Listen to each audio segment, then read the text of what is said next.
So I'm moving out of Muswell Hill soon, but before I do, there's a little quirk of some of the building work around here which has always interested me, and I thought I'd like to pass it on because it's a little bit weird and a little bit interesting.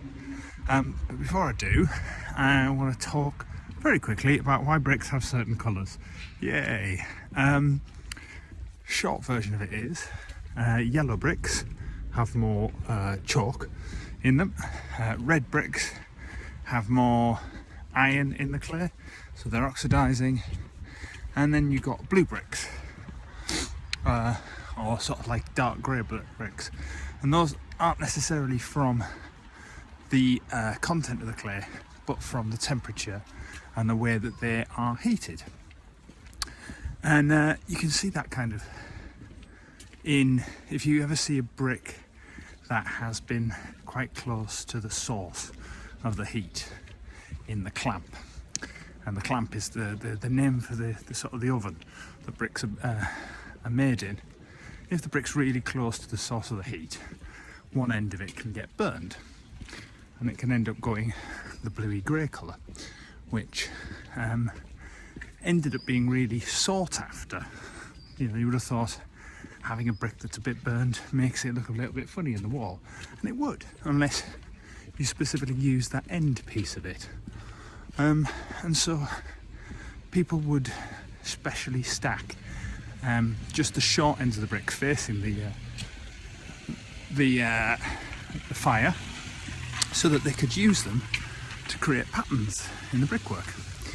So you'd have all of the red bricks around it, and then you've got the blue or the grey bricks, creating something called diapering. If you ever see a sort of a Tudor house, you can see these sort of diamond patterns in them. It's diapering. Now, the only reason I bring that up is to talk about an interesting quirk of the design around Muswell Hill. Muswell Hill, pretty much, it's got bits and pieces around, like until, you know, there's some stately homes. There's the mossy well that people think Muswell Hill gets its name from, but it's not until the end of the 19th century, beginning of the 20th century, that it all starts getting developed. And because of that, it's all sort of done in a very similar style. And they're essentially really big housing estates that all get built up at the same time. But they're built at a point when there's an architectural artistic style rising in prominence called arts and crafts.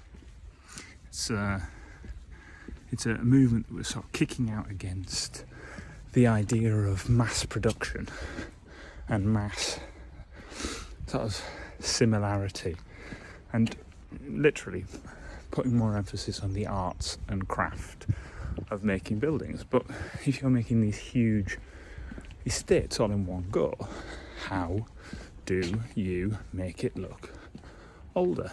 How do you make it look like these sort of traditional style houses? Well, the way that they did it is they used they tried to create an old look by using wasters. Now, we've already said that in the clamp, certain bricks would be burned on purpose to try and get a particular look. But occasionally, firing would fail, and in those instances you have a waster. What you end up with is walls, or bricks, that look like this. And you can see what's happened here is these bricks have been too close to the source of the fire, and they've fused together to form one massive lump. You can still see where the bricks were originally separated. You can see the clay within this one. This one looks like it was going to be a London stock, so high chalk content. A very common style of brick in London is that yellowy one. And you've got some tiles and things like that. But you also have these ones here. They look like they've been varnished or painted. What's actually happened is the sand and the silica content within the brick has again been overheated and it's sort of poured out. And you've got what's called vitrification. Essentially there's a kind of a glass forming on the surface. But instead of chucking them away in Muswell Hill, you can find loads of these walls all the way along in all of the areas where the building works took place. And it was done to try and make what was essentially a massive new housing estate of modern houses that's supposed to look older. And it's one of my favourite parts of Muswell Hill, is to go around and try and find out how all these different vitrified bricks were incorporated into the walls to make it look older.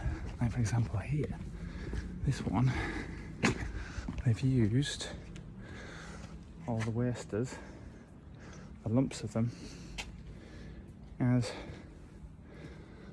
sort of plinths along the wall to give it a really wide crenellated, sort of like a battlement wall approach. And then they've made a panel out of it at the bottom, and you can see here the different shapes of the bricks they might have had still sort of trapped in there, but with all of this shiny glazed fronts, all because of an accident of how it was fired. So if you find yourself up here, see how many of these walls you could see.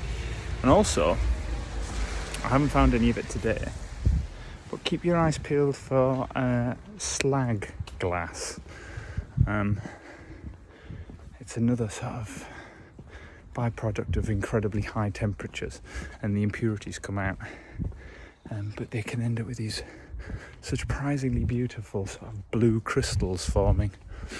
And some of the roads around Muswell Hill, they've incorporated those in as well.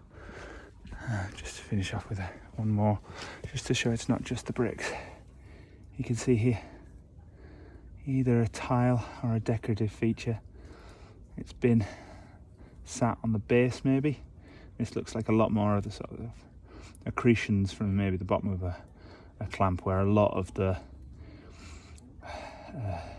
muck of the occlusions within the clay has dripped out and dropped down here, and it's got some of the original shapes in it.